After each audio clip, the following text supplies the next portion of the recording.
अस्सलामुअलैकुम नाज़रीन, मैं इस वक्त मौलाना आज़ाद नेशनल उर्दू यूनिवर्सिटी हैदराबाद के department of education and training में मौजूद हूँ। मेरे साथ बात करने के लिए मौजूद है डिपार्टमेंट की HOD professor Shahina Shaikh ma'am. मैं इनसे डिटेल में डिपार्टमेंट के बारे में, डिपार्टमेंट में क्या क्या कोर्सेज़ हैं, क्या स्कोप्स हैं, इन तमाम मालूमात से मुतल्लिक़ गुफ्तगू करूँगा। सबसे पहले मैं मैम का वेलकम करता हूँ, इस्तकबाल करता हूँ यूनिवर्सिटी वर्ल्ड पर। शुक्रिया। मैम, मैं सबसे पहले ये जानना चाहूँगा कि department of education and training इस वक्त क्या क्या कोर्सेज़ प्रोवाइड कर रहा है। जी, हमारे डिपार्टमेंट में जो है बहुत मुख्तलिफ़ तरह के टीचर एजुकेशन के कोर्सेज़ जो है वो मौजूद हैं। सबसे पहले तो डीएलएड कोर्स है, फिर उसके बाद बीएड कोर्स है, एमएड कोर्स है, पीएचडी कोर्स है और पिछले साल से हमने आईटेक का भी कोर्स शुरू किया है। मैम, कितने सीट्स जो है इन कोर्सेज़ के अंदर हैं।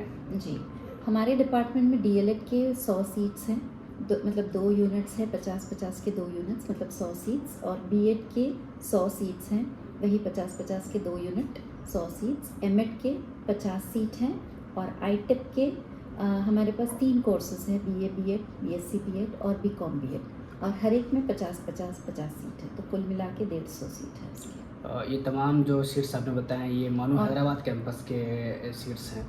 मानू हैदराबाद कैंपस के अलावा जो मानू के और भी कैंपसेस हैं पूरे मुल्क के अंदर फैले हुए, वहाँ भी क्या कोर्सेज़ बीएड और एमएड के मौजूद हैं टीचिंग के। जी, हमारे कुल मिला के मतलब डिपार्टमेंट ऑफ एजुकेशन मिलाकर 9 कैंपसेस मतलब जिसमें टीचर एजुकेशन के कोर्स चलाए जाते हैं।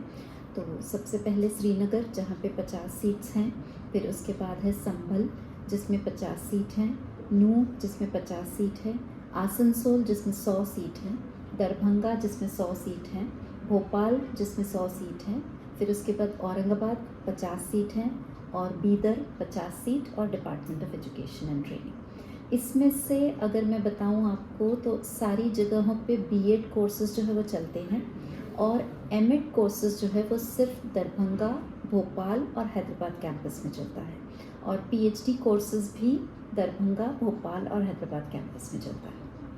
आईटेक के कोर्सेज़ भी सिर्फ यही होंगे हैदराबाद। जी, आईटेक का कोर्स सिर्फ और सिर्फ हैदराबाद कैंपस में है और बाकी सब जगहों पे सिर्फ बीएड का कोर्स चलता है। डीएलएड और आईटेक जो है वो सिर्फ हैदराबाद कैंपस में चलता है। तो इन तमाम कैंपस के अंदर जो आपके एजुकेशन एंड ट्रेनिंग के कोर्सेज़ हैं, इसमें एडमिशन के लिए प्रोसेस क्या है। इनके लिए हमारे पास जो है पहले तो प्रोस्पेक्टस जारी होता है दिसंबर जनवरी के महीने में, और उसमें सारी जो है तफसीलात दी जाती हैं। उसके बाद जिसके तहत एंट्रेंस टेस्ट जो है वो देना ज़रूरी होता है स्टूडेंट्स के लिए, और इसमें मिनिमम क्वालिफ़िकेशन जो है वो बीएड के लिए 12th पास है, और उर्दू नॉलेज जो है वो ज़रूरी है, या तो 10th या 12th में उनके पास सर्टिफिकेट होना चाहिए एसएससी एचएससी में उर्दू सब्जेक्ट का, तो उनको एडमिशन जो है वो यहाँ पे दिया जाता है 12th पास। और फिर जो भी सब्जेक्ट वो लेते हैं जैसे उर्दू है, सोशल स्टडीज़ है, साइंसेस है और लैंग्वेजेस जो है उर्दू, हिंदी, इंग्लिश, इन सब सब्जेक्ट्स में वो अप्लाई कर सकते हैं, और हर एक इसके लिए अलग अलग नंबर ऑफ़ सीट्स जो है वो मुकर्रर की गई हैं और उनके हिसाब से एडमिशन्स जो है वो होते हैं।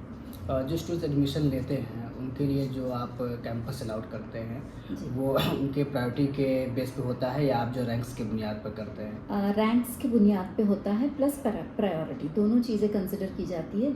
जिनके पास रैंक है उनकी प्रायोरिटी जो फर्स्ट होती है वो उनको मिलता है। फिर लेटर रैंक्स में अगर फर्स्ट प्रायोरिटी वाले कॉलेजेस में सीट्स अगर फुल हो गई है तो सेकंड प्रायोरिटी या थर्ड प्रायोरिटी कॉलेजेस में उनको एडमिशन जो है वो दिया जाता है। मैम, जो स्टूडेंट्स आपके यहाँ पढ़ाई कर रहे हैं या पढ़ने आएंगे फ्यूचर में, उनके लिए आप फ्यूचर में कैरियर स्कोप क्या देखती हैं। ये लोगों को ज़्यादातर जो हमारे पास अभी जो pass out BEd, DElEd, MEd students हैं और पीएचडी स्टूडेंट्स भी है, इनको ज़्यादातर गवर्नमेंट जॉब्स मिली है।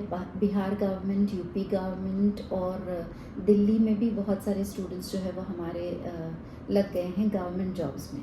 तो ज़्यादातर जो है हमारे बच्चे जो है वो गवर्नमेंट बीपीएससी के एग्ज़ाम के ज़रिए गवर्नमेंट जॉब्स में लग जाते हैं।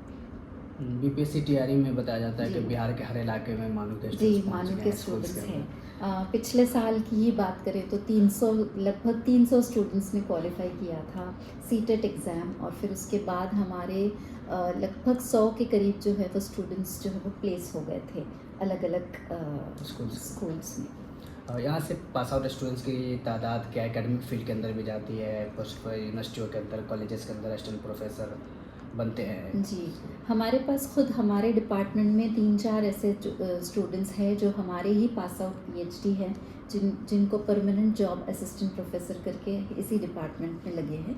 प्लस और भी बहुत सारे हैं जो सिटीज़ में भी लगे हैं, मतलब सिटी दरभंगा हो, भोपाल हो। मानो कुछ अलग अलग कैंपस है जी उसमें। जी, अलग अलग कैंपसेस में हमारे ही स्टूडेंट्स हैं। आई थिंक टोटल मैं कहूँ तो एटलीस्ट 10 से 15 स्टूडेंट्स जो है वो हमारे मानू के अलग अलग कैंपसेस में लगे हैं एज असिस्टेंट प्रोफेसर्स। तो यहाँ पर कम्पिटिटिव एग्ज़ाम्स का क्या माहौल है स्टूडेंट्स के अंदर, नेट वगैरह को लेकर के, सीटेट वगैरह को लेकर के? क्या स्टूडेंट्स की तादाद निकालती है, अच्छी तादाद निकालती है? जी, हमारे स्टूडेंट्स काफ़ी कामयाब होते हैं यहाँ पे सीटेट एग्ज़ाम में। ज़्यादातर तो बीएड फर्स्ट ईयर करते करते ही उनके सीटेट जो है वो क्लियर हो जाता है सेकेंड सेमेस्टर के बाद ही। और बहुत सारे, जैसे कि मैंने अभी कहा कि लास्ट ईयर ही हमारे 300 प्लस बच्चे जो है वो सीटेट क्लियर कर गए थे, और उसके बाद फिर उनके लिए जॉब मिलना बहुत आसान हो जाता है, क्योंकि सीटेट की बुनियाद पर ही रिक्रूटमेंट जो है वो वेरियस गवर्नमेंट इदारों में होता है। यहाँ पर स्किल डेवलपमेंट और प्रैक्टिकल वर्क के लिए किस तरह की चीज़ें, किस तरह की एक्टिविटीज़ हैं? हमारा डिपार्टमेंट तो बहुत माना जाता है department of education and training, जहाँ पर बहुत सारे वैरायटी ऑफ प्रोग्राम्स जो है वो हम करवाते हैं। कॉन्स्टिट्यूशन डे है, महात्मा गांधी जयंती है, फिर इंडिपेंडेंस डे और रिपब्लिक डे तो सेलिब्रेट होता ही होता है। उसके अलावा भी बहुत सारी एक्टिविटीज़, जैसे कि अलग अलग जो भी एक्टिविटीज़ है, स्वच्छता अभियान है जो हमने कल परसों ही हमने यहाँ पे करवाया था। ट्री प्लांटेशन ड्राइव्स करवाते हैं।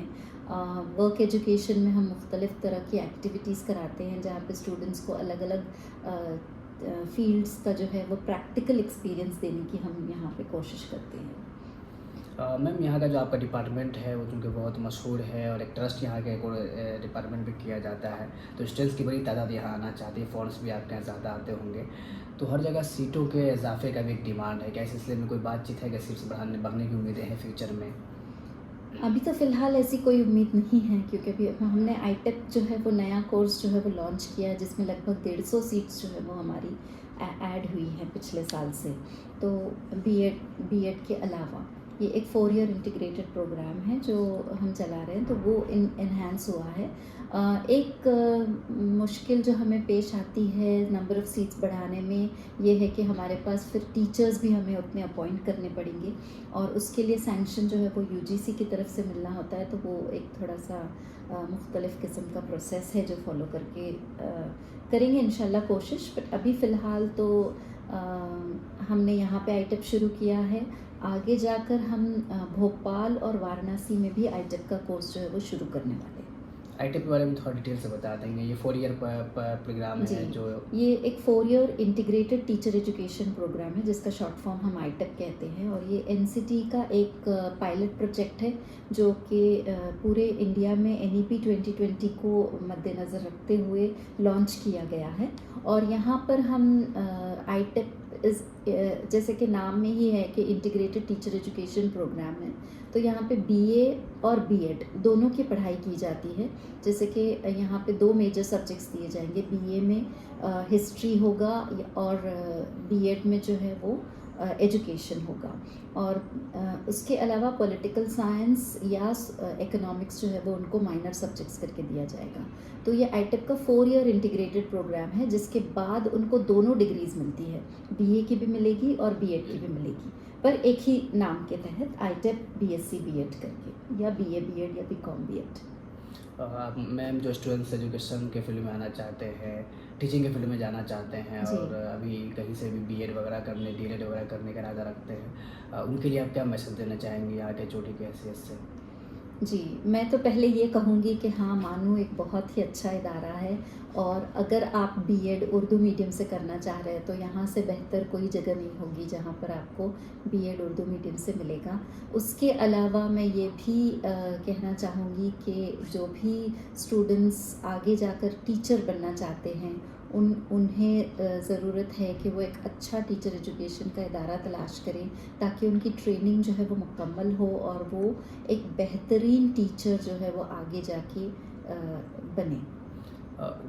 गर्ल्स जो है टीचिंग में ज़्यादा जाना पसंद करती हैं, खासकर जो बिहार और यूपी के इलाके हैं। जी। तो मुस्लिम गर्ल्स या उर्दू कम्युनिटी की जो गर्ल्स हैं उनके बहुत सारे अपने इशूज़ होते हैं सिक्योरिटी के या दीगर चीज़ों के।